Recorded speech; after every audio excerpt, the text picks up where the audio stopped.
또다시 2,000명대 확진자가 나오며 역대 두 번째를 기록했습니다. 방역당국은 고강도 거리 두기가 급증을 맞고 있는 상황이라고 진단했습니다. 자세한 내용 전문가와 함께 알아보겠습니다. 코로나19 브리핑 고려대학교 약학대학 김정기 교수 전화로 연결되어 있습니다.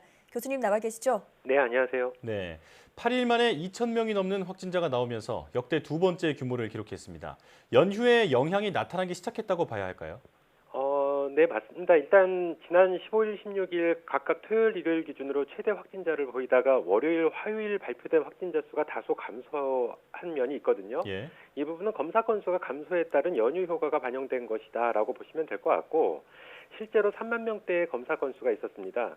이후에 평일 기준의 검사 건수, 즉 6만 명대에 가까운 검사 건수로 늘어나면서 지금의 유행 상황이 반영된 신규 확진자 수, 즉 2,100명대의 신규 확진자가 발생한 것이다. 이렇게 보시면 될 것 같습니다. 예. 네.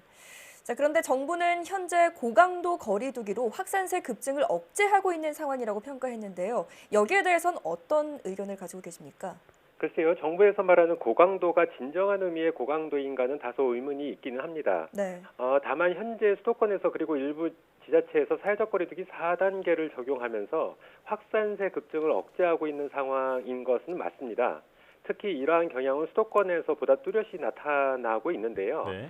다만 현행 거리두기 단계의 최고 단계인 4단계를 적용하고 있음에도 불구하고 확산세를 감소세로 전환시키지는 못하고 있고, 이에 따라 이번 4차 유행이 장기화되면서 국민의 피로도가 증가를 하고, 그리고 자영업자 소상공인 분들의 경제적인 어려움이 크게 증가하고 있는 부분은 상당히 우려스럽다, 이렇게 생각을 하고 있습니다. 예. 또한 지금 같은 유행 규모에서 계약에 따른 학교 내 감염 확산, 그리고 계절적 요인에 따른 감염 확산, 현재 유행을 주도하고 있는 델타 변이 바이러스의 의존율 증가 등의 변수가 있기 때문에 지금 상황을 반전할 수 있는 긍정적인 부분이 백신 접종률을 높이는 것임에도 불구하고 일단은 이러한 부분들이 조금 미흡한 부분이 있다, 이런 생각을 가지고 있습니다. 예. 더군다나 이번에 미국에서 9월 중에 부스터샷을 결정함에 따라 향후 국내에 백신 수급 문제가 발생할 가능성이 높다. 그래서 이러한 부분들이 상당히 우려스럽다, 이렇게는 보고 있습니다. 예. 네.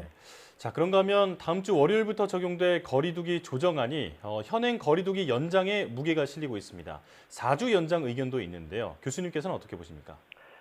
지금은 유행이 현재 진행형이고요. 앞서 말씀드린 것처럼 여러 가지 부정적인 변수들이 있습니다.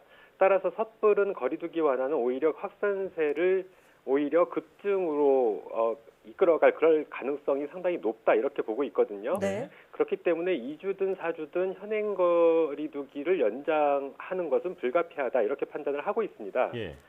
일각에서는 이번 거리두기 조정안의 백신 인센티브안 적용이라든가 아니면 서시 이후 사적 모임 완화 부분 등 일부 방역 조치를 완화하는 부분이 거론이 되고 있는데, 지금은 확산세 급증을 막고 있을 뿐이지 감소세가 아니거든요.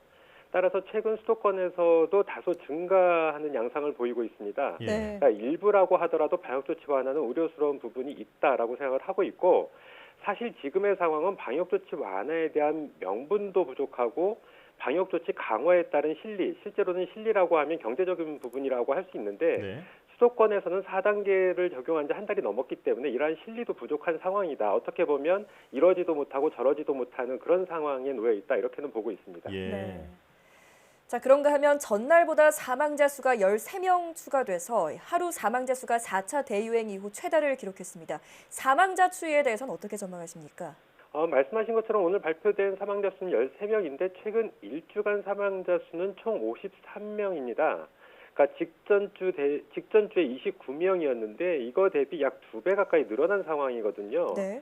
물론 과거 3차 유행 당시에 사망자 수가 주간 단위로 최대 150에서 160명 정도 발생한 것과는 비교를 해보면 네. 현재는 유행 규모는 2배 가까이 증가를 했는데 치사율은 상대적으로 크게 낮습니다. 이러한 부분들은 실제로 고연령층에 대한 백신 접종이 이루어지기 때문에 그런데 어찌됐든 사망자 수는 크게 줄어든 상황이긴 합니다만 40여일 동안 4자릿수의 일일 신규 확진자가 계속 발생을 하고 있고, 이에 따라서 위중증 환자도 300명대를 이어가고 있거든요. 예. 그렇기 때문에 시차를 두고 사망자 수도 증가를 하고 있다, 이렇게 보시면 될 것 같고, 네. 보통 위중증 사례는 확진 2주 후, 사망 사례는 위중증 발생 2주 후에 나타나기 때문에 앞으로도 한동안은 사망자 증가세를 계속 유지할 걸로 이렇게 보고 있습니다. 예. 네. 백신 접종 효과가 확실히 있기는 하지만 시차를 두고 사망자가 늘어날 가능성에 대해서 짚어주셨습니다.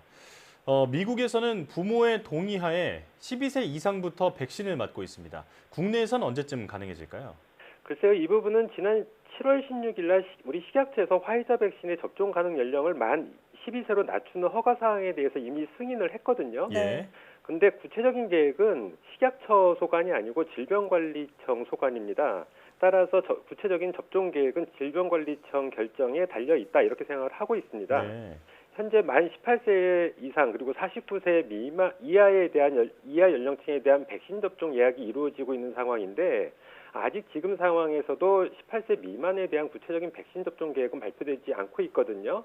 그렇기 때문에 이 18세에서 49세에 대한 백신 접종이 일정 수준으로 이루어진 이후에 수급 상황을 고려해서 접종할 계획이 아닌가 이렇게 생각을 하고 있습니다. 네.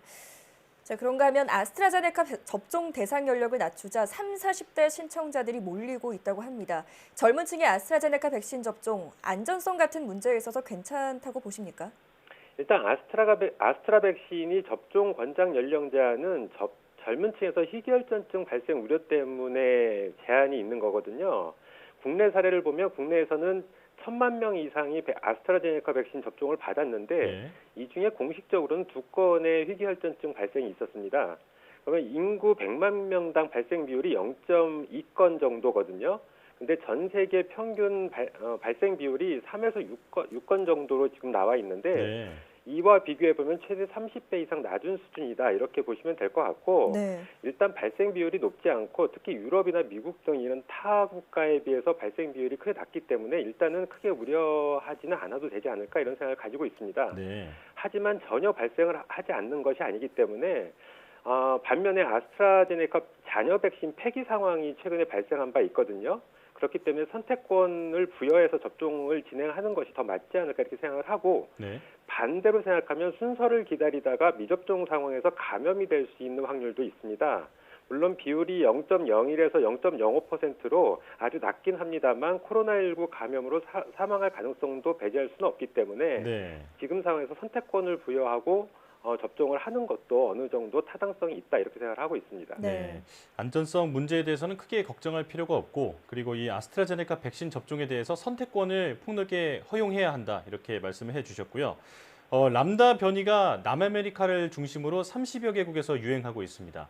정부가 이 유행국들을 격리 면제 국가에서 제외하는 방안을 검토하고 있는데 이런 조치는 어떻게 보십니까? 일단은 지금 할 수 있는 첫 번째 단계는 말씀하신 격리 면제를 제외하는 것 이것이 타당성이 있다 이렇게 생각을 하고 있고 예. 가능한 한 신속히 추진할 필요가 있다라고 생각을 하고 있습니다.